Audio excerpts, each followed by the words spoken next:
मेरे एजे YouTuber channel पर आने के लिए आपका धन्यवाद। वीडियो देखने से पहले सब्सक्राइबर करो, लाइक करो, शेयर करो। मैं आपके लिए लेकर आया हूँ हिंदी कहानी बुद्धिमान मंत्री की। नंदपुरी नगरी अपने न्याय प्रिय राजा भानु प्रताप और उनके प्रिय मंत्री तेज प्रताप के लिए बड़ी प्रसिद्ध थी। एक दिन दरबार लगा हुआ था। महाराज अपने सबसे बुद्धिमान मंत्री तेज प्रताप से किसी विषय पर विचार विमर्श कर रहे थे। तभी कहीं से एक कौवा उड़ता हुआ आया और कांव कांव करता हुआ शोर मचाने लगा। कौवे के शोर से महाराज और मंत्री के विचार विमर्श में खलल पड़ने लगा। कुछ देर तक तो महाराज ने बर्दाश्त किया, लेकिन फिर महाराज को क्रोध आ गया। सैनिकों, तुरंत इस कौवे को निकाल बाहर करो। जो आज्ञा महाराज। सैनिक तुरंत हरकत में आए और कौवे को भगा दिया। महाराज फिर से विचार विमर्श में लग गए, लेकिन कुछ समय बाद कौवा फिर से वहां आ गया।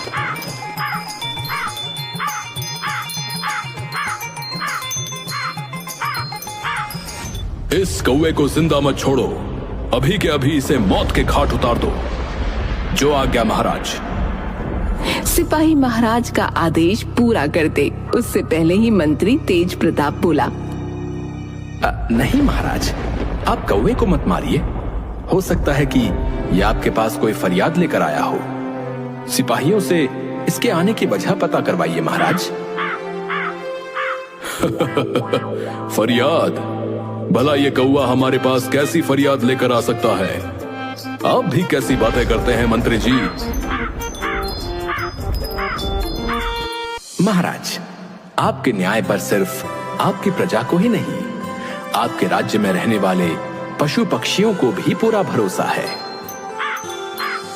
जाओ पता करो कि ये कौवा आखिर चाहता क्या है। बिना जाने वापस मत लौटना। जी महाराज। सिपाही कौवे की तरफ मुड़ा। कौवा महल के बाहर उड़ गया। सिपाही उसके पीछे पीछे जाने लगा। कौवा उड़ते उड़ते जंगल में चिनार के खूबसूरत पेड़ की डाली पर जा बैठा। उसमें एक घोंसला बना हुआ था। सिपाही भी कौवे के पीछे पीछे चिनार के पेड़ तक पहुंच गया।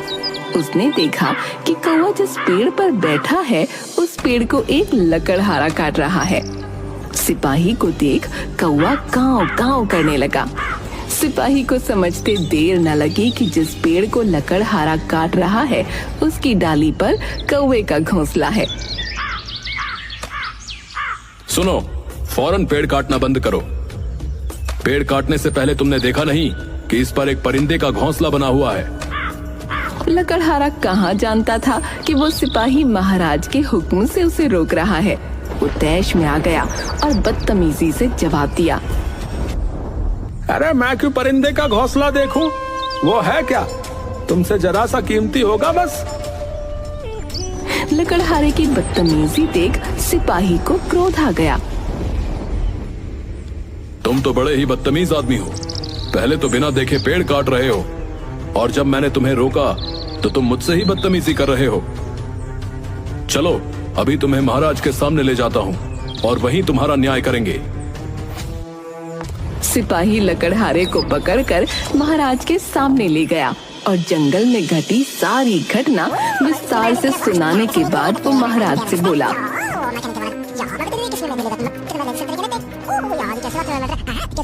महाराज, ये लकड़हारा उस निर्दोष कौवे का घर उजाड़ रहा था।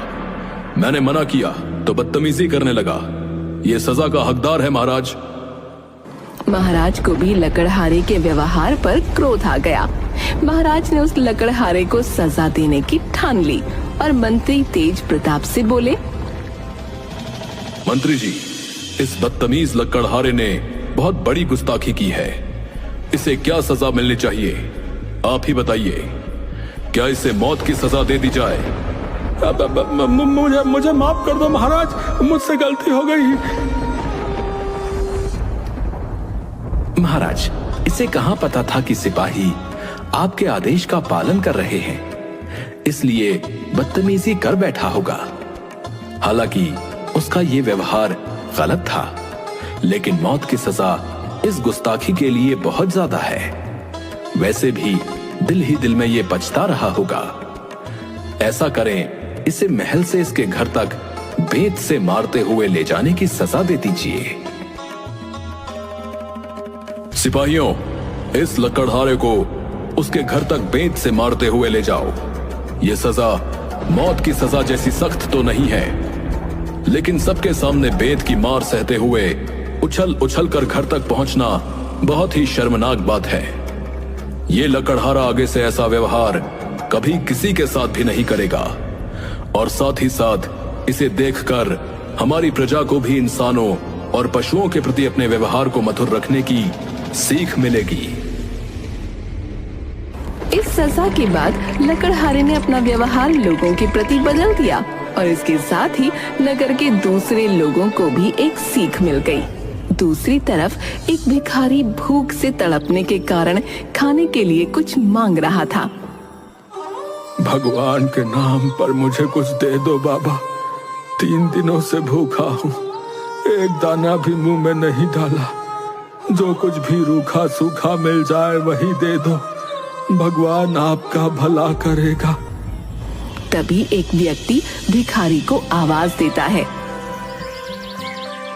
बाबा, बाबा, इधर आओ, मेरे पास कुछ रोटियां हैं, तुम इन्हें ले लो।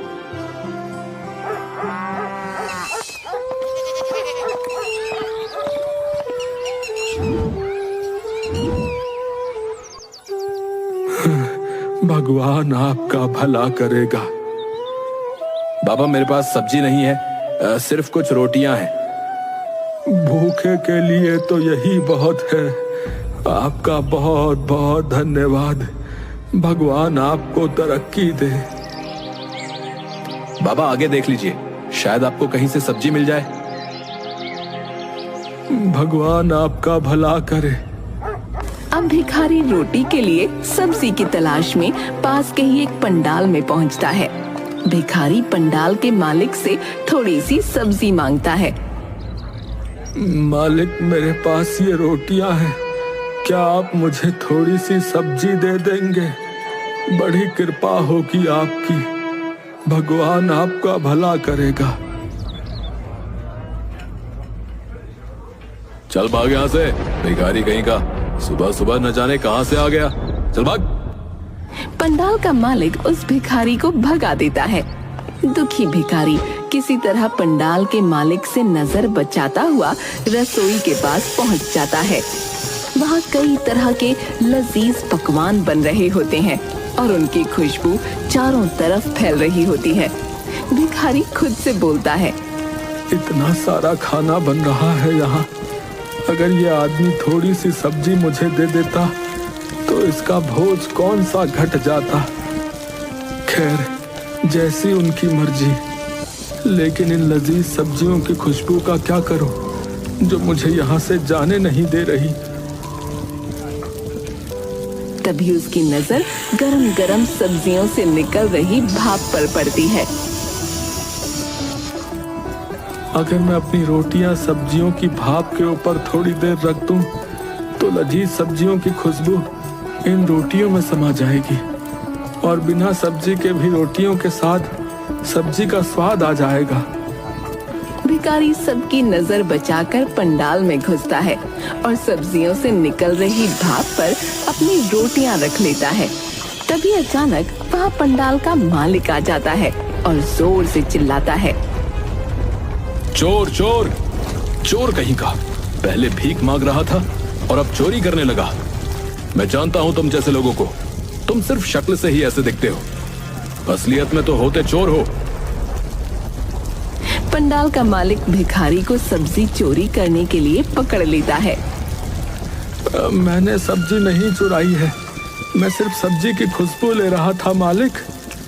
पंडाल का मालिक भिखारी को धमकाते हुए कहता है, अगर तुमने सिर्फ खुशबू ली है तो तुम्हें उस खुशबू की भी कीमत चुकानी होगी।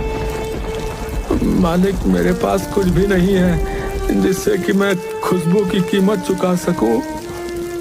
ठीक है, अगर तेरे पास कीमत चुकाने के लिए कुछ नहीं है तो फिर चल, मैं तुझे राजा के दरबार में ले चलता हूँ, वही तेरा न्याय करेंगे। मालिक, मुझे माफ कर दीजिए, मुझे छोड़ दीजिए, मैं सच कह रहा हूँ, मैंने आपकी सब्जियां नहीं चुराई। मैं तो सिर्फ सब्जियों की खुशबू ले रहा था। और भला खुशबू की कीमत भी होती है क्या? क्या कहा तूने? खुशबू की कीमत नहीं होती? अगर खुशबू की कीमत नहीं होती तो दुकानों पर इत्र मुफ्त में मिला करते, ना कि इतनी कीमती होते। और फिर अगर खुशबू किसी काम की नहीं है, उसकी कोई कीमत नहीं होती, तो फिर तू क्यों ले रहा था सब्जियों की खुशबू, वो भी चोरी छुपे? चल, अब तो महाराज ही तेरा न्याय करेंगे। चल। पंडाल का मालिक भिखारी को पकड़कर महाराज के दरबार में ले जाता है। दरबार में महाराज की जय हो। महाराज, मैं आपके राज्य का रहने वाला हूँ। मेरा नाम बंसी है। महाराज, मैं आपके सामने न्याय की गुहार लेकर आया हूँ। कृपया मुझे न्याय दीजिए। बंसी, क्या गुहार है तुम्हारी? हमें विस्तार पूर्वक बताओ। महाराज, ये भिखारी पहले मेरे पंडाल में भीख मांगने के लिए आया, और फिर जब मैंने इसे भीख नहीं दी तो इसने मेरे पंडाल में चोरी की। ये चोर है महाराज, और मैंने स्वयं इसे रंगे हाथों पकड़ा है। नहीं नहीं महाराज, मैं कोई चोर नहीं हूँ। मैं एक गरीब भिखारी हूँ जिसने पिछले कई दिनों से अनाज का एक दाना भी नहीं खाया है।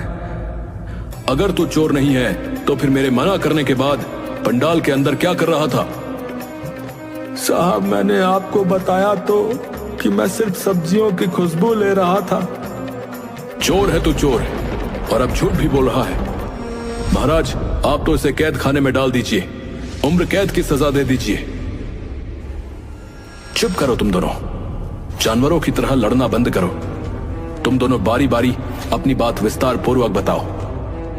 महाराज भानु प्रताप और मंत्री तेज प्रताप ने पंडाल के मालिक और भिखारी दोनों की ही बातों को बारी बारी से सुना, और बातें सुनने के बाद महाराज भानु प्रताप मंत्री तेज प्रताप की तरफ देखते हुए बोले, मंत्री जी, आप ही कोई सुझाव दीजिए। इस समस्या का क्या हल हो सकता है? क्योंकि यहाँ पर दोनों की ही बातें सही हैं। भिखारी ने जब सब्जी ही नहीं ली तो वो उसका मूल्य क्यों देगा? और बंसी के अनुसार उसका कथन भी सत्य है कि अगर खुशबू का मूल्य नहीं होता है तो इत्र का व्यापार क्यों किया जाता है? वो इतना बहुमूल्य क्यों होता है? जी महाराज, जैसी आपकी आज्ञा। वैसे बात तो दोनों की ही सत्य है। विषय बड़ा ही विचित्र है, परंतु जब ये आपके पास न्याय के लिए आए हैं तो न्याय भी जरूर मिलना चाहिए। तो आप ही बताइए मंत्री जी, क्या उपाय है इसका, और न्याय संगत क्या होगा? बंसी सही कह रहा है। अगर तुमने उसके खाने की खुशबू ली तो तुम्हें उसका मूल्य अवश्य देना चाहिए। क्षमा करें मंत्री जी, परंतु मेरे पास इनकी सब्जियों की खुशबू का मूल्य चुकाने के लिए कुछ भी नहीं है। और यदि मेरे पास कुछ होता तो मैं इनकी सब्जियों की खुशबू क्यों लेता भला? बात तो तुम्हारी सत्य है, परंतु मूल्य तो देना ही पड़ेगा। कुछ देर सोचकर मंत्री तेज प्रताप पंडाल के मालिक से बोले, तुम्हें अपनी सब्जियों की खुशबू के बदले उसका मूल्य चाहिए। जी हाँ मंत्री जी, मुझे मेरी सब्जियों की खुशबू के बदले उसका मूल्य चाहिए। ठीक है, तुम्हारी सब्जी की खुशबू की कीमत मैं स्वयं दूंगा। आपका बहुत बहुत शुक्रिया मंत्री जी। मुझे तो अपनी सब्जियों की खुशबू के मूल्य से मतलब है, चाहे जो भी दे। देखो, मैं तुम्हारी सब्जी की खुशबू की कीमत सिक्कों के खनक से अदा करूंगा। जी मंत्री जी, मुझे सिक्कों की खनक बहुत पसंद है। मंत्री तेज प्रताप अपनी जेब से कुछ सिक्के निकालते हैं और दोनों हाथों में लेकर उन्हें खनखनाने लगते हैं। फिर उन सिक्कों को दोबारा जेब में डाल लेते हैं। ये सब देखकर पंडाल का मालिक हैरान हो जाता है।